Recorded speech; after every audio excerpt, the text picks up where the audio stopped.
देवादिदेव भगवान महादेव शिव और जगत जननी मां जगदम्बा के चरणों में नमन करते हुए शिव शक्ति धाम दासना से मैं यति नरसिंहानंद सरस्वती पारदेश्वर महादेव हैं, इनके चरणों में बैठकर कुछ चर्चा हिंदुओं तुमसे करना चाहता हूं। सोमनाथ का मंदिर टूटा, ये सारे हिंदू जानते हैं कि सोमनाथ में जो भगवान महादेव का मंदिर था वो कैसे टूटा। लेकिन क्या हिंदुओं आपको पता है कि सोमनाथ में उस समय का पूजित सबसे बड़ा पूजित जो शिवलिंग था उसके साथ क्या हुआ?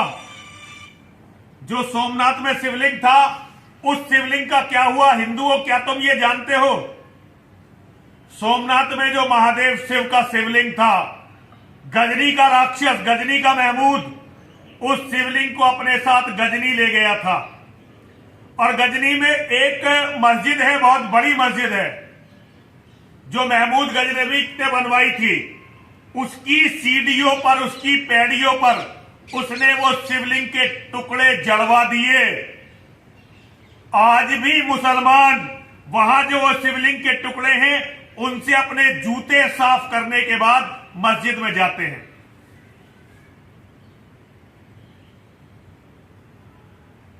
जहां हमारे भोले बाबा का शिवलिंग मस्जिद की पैड़ियों में जड़ा हुआ है, वहां उससे जूते साफ करते हैं, तब आगे जाते हैं। अब आप कहोगे कि ये बाबा क्या गजनी की, अफगानिस्तान की बात कर रहा है, पता नहीं क्यों ये दूर की बात करता है। हमारे यहां भारत में देखो सब सही है। आप लोगों को पता नहीं है, जम्मू कश्मीर में जहां से हिंदू भाग गए थे, वहां जितने भी मंदिर हैं, जहां आर्मी नहीं रहती, जहां सीआरपीएफ बीएसएफ नहीं रहती, जहां हमारे सैनिक बल नहीं है, वहां सारे मंदिरों के शिवलिंग केवल और केवल मुसलमानों के पेशाब करने के काम आते हैं। मुसलमान वहां पेशाब करते हैं। और ये कोई नई बात नहीं है, पाकिस्तान में भी यही हुआ है। आज भारत में चर्चा नहीं होती, लेकिन सत्य तो ये है कि मक्का, जहां सबसे पहला राक्षसों ने मंदिर तोड़ा था, वो भी मां और महादेव का मंदिर था। कभी आप लोग अध्ययन करके देखिए, आज भी पूरी दुनिया में कहीं खुदाई होती है तो शिवलिंग मिलते हैं। अब आप लोग कहने लगोगे ये बाबा पता नहीं कैसी कैसी बातें कर रहा है, रोज इसी तरह की बातें करता रहता है, क्यों बातें करता रहता है? मैं आपको इसलिए बता रहा हूं कि अभी तांडव नाम की जो वेब सीरीज आई है और उस पे जो आप लोग गुस्सा दिखा रहे हो, केवल, और गुस्सा कहां दिखा रहे हो? केवल सोशल मीडिया पर। ठीक है, ये बात तो अच्छी है कि कुछ भी ना करने से अच्छा है कि चलो सोशल मीडिया पर लिखी दो।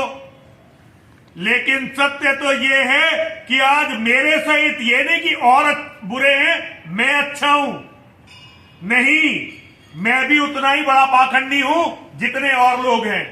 लेकिन आज सत्य ये है कि दुनिया में एक भी वास्तव में शिव का कोई भक्त नहीं है, क्योंकि हमारा धर्म कहता है कि शिव द्रोही, जो भगवान शिव का द्रोही है, उसकी गर्दन उसके सिर पर नहीं रहनी चाहिए। ये हमारा धर्म कहता है। लेकिन शिव का रोज अपमान होता है।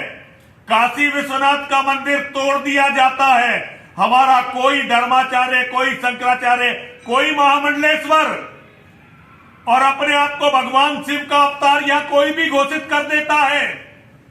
लेकिन ना वो अवतार कहीं दिखाई देते, ना उन अवतारों के कोई मानने वाले दिखाई देते, ना किसी का खून खौलता, और ना ही कोई ऐसे राक्षसों को दंड देने के लिए आगे आता। कितनी भयावह स्थिति है। एक तरफ मुसलमान हैं, दुनिया में कोई उनके मोहम्मद उनका भगवान नहीं है। शिव तो हमारे भगवान हैं, मोहम्मद तो केवल भगवान का संदेश वाहक है, उनके अल्लाह का मैसेंजर। लेकिन मोहम्मद के बारे में सच्ची बातें बोलो, झूठ नहीं कह रहा, जो सच्ची बातें बोलो तो भी वो लोग कोशिश करते हैं कि उसे मार दो। हिंदुओं, सोचो कि आज तुम खड़े कहां हो। मेरा मतलब किसी की बुराई करने से नहीं है, लेकिन ये जानने से है कि भगवान के नाम पर जीवित रहने वाले कम से कम 1 करोड़ ब्राह्मण, कर्मकांडी ब्राह्मण और साधु सन्यासी इस देश में हैं। कम से कम 1 करोड़ कर्मकांडी ब्राह्मण और साधु सन्यासी जो केवल भगवान शिव के नाम पर जीवित रहते हैं। बहुत सारे लोग वैष्णव हैं, लेकिन मैं उन वैष्णवों को बताना चाहता हूं, भगवान विष्णु ने जब भी धरती पर अवतार लिया तो उन्होंने भी शिव की और शक्ति की ही पूजा की है। राम ने शिव की पूजा की, कृष्ण ने शिव की पूजा की, परशुराम जी ने शिव की पूजा की। जो शिव को नहीं मानता वो सनातन को नहीं मानता, लेकिन जो शिव का अपमान होते हुए देखता रहता है और जीवित रहता है, वास्तव में वो सनातन धर्म की दृष्टि में जीवित बचने योग्य है ही नहीं। मेरी मां और महादेव से यह प्रार्थना है कि मां और महादेव मुझे इतनी शक्ति दें कि मैं उन विचारधाराओं को समूल नष्ट कर सकूं जो विचारधाराएं शिव और शक्ति का अपमान करती हैं। उन विचारधाराओं को नष्ट कर सकूं जो मक्का में मेरी मां की मूर्तियों को तोड़ देती हैं। उस विचारधारा को नष्ट कर सकूं जो महादेव शिव के शिवलिंग को केवल इसलिए कि हम पूजा करते हैं अपनी मस्जिदों की पैड़ियों में, सीढ़ियों में लगा देते हैं। मुझे मां और महादेव इतनी ताकत दे कि मैं उस विचारधारा का समूल विनाश कर सकूं जो विचारधारा दूसरों के मंदिरों में, पूजा स्थलों में जाकर उनकी मूर्तियों पर पेशाब करती है। और मुझे गर्व है कि मेरी मां, मेरे महादेव, मेरे धर्म, मेरे पूर्वजों ने ये गंदगी मुझे नहीं सिखाई,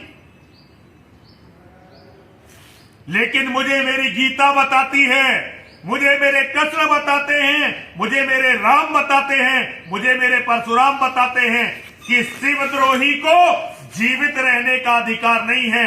और ये अधिकार छीनने की जिसमें ताकत नहीं है वो अपने आप को शिव का भक्त कहना छोड़ दे।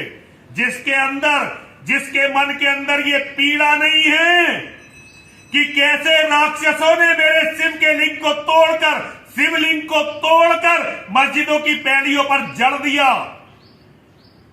जो इस अपमान को अपने दिल में सहेजे हुए नहीं है, बहुत विनम्रता के साथ कहना चाहता हूं, धर्म गुरु तो क्या, वो सनातन धर्मी भी कहलाने के लायक नहीं है। हिंदुओं, हो सकता है तुम्हें मेरी बातें ना समझ में आए, ना अच्छी लगे, लेकिन फिर भी मैं मां और महादेव की शपथ लेकर ये कहता हूं, मेरे जीवन का एक ही लक्ष्य रहेगा, शिव के द्रोहियों की विचारधारा को पूरी पृथ्वी से जड़ के साथ उखाड़कर फेंक देना, हमेशा के लिए समाप्त कर देना।